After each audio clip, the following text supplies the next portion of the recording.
Yo la famille, j'espère que vous allez bien. Moi, je vais super bien. Aujourd'hui, c'est le 28 septembre 2024. C'est une date historique pour notre pays, la Guinée-Conakry, où il y a eu deux événements. Il y a un événement heureux et un événement très malheureux. On va d'abord commencer par l'événement heureux. Le 28 septembre 1958, c'était le jour du référendum où la majorité a écrasé. C'est le même jour, je pourrais dire que la Guinée a eu son indépendance, où la majorité a écrasé dans les votes.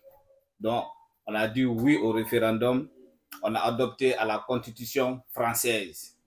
Et c'est le même jour du 28 septembre 1958 que la Guinée a eu son indépendance. Donc, c'est le jour où ils ont programmé le 2 pour fêter l'indépendance. Sinon, réellement, c'est en 58, 28 septembre 1958, qu'on a eu notre indépendance. Maintenant, le deuxième événement malheureux, que tout le monde le connaît, c'est le 28 septembre 2009, au stade, où les militaires ont massacré des civils au stade du 28 septembre. C'est une date aussi historique pour notre pays, c'est une date qu'on ne va jamais oublier pour notre cher pays. Et nous tous, on a vu ce qui s'est passé, où les militaires ont tiré à balles réelles, où il y a eu plein de victimes, plein de morts. Jusqu'à présent, même les familles n'arrivent pas à faire les deuils de cette massacre. Et on a tous vu le jugement qui s'est passé du début à la fin. On a vu comment les jugements se sont passés.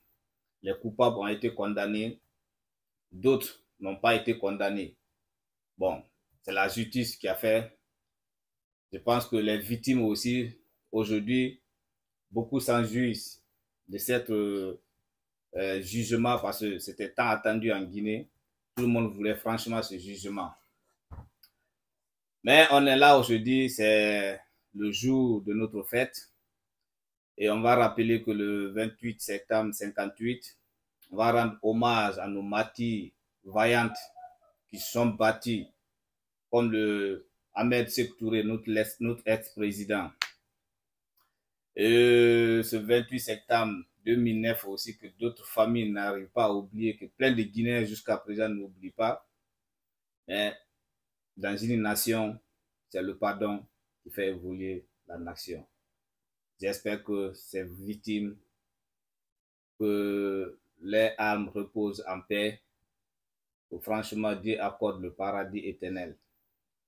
Maintenant, mon petit message aussi, j'aimerais dire aussi, il y a aussi une date historique pour la Guinée, qui n'a pas eu jusqu'à présent, il n'y a pas eu justice.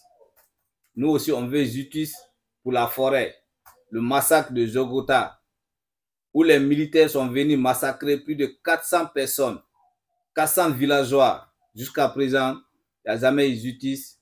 Les bouches sont fermées. Rien ne s'est passé.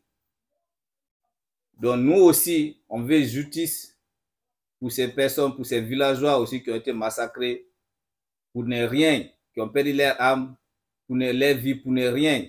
On veut aussi justice pour eux. L'État guinéen, on vous demande de faire justice aussi pour ces villageois. Si vous voulez réellement la paix dans ce pays, si vous voulez réellement le pardon dans ce pays, on veut aussi justice pour Jogota. Les gars, c'était ça mon message.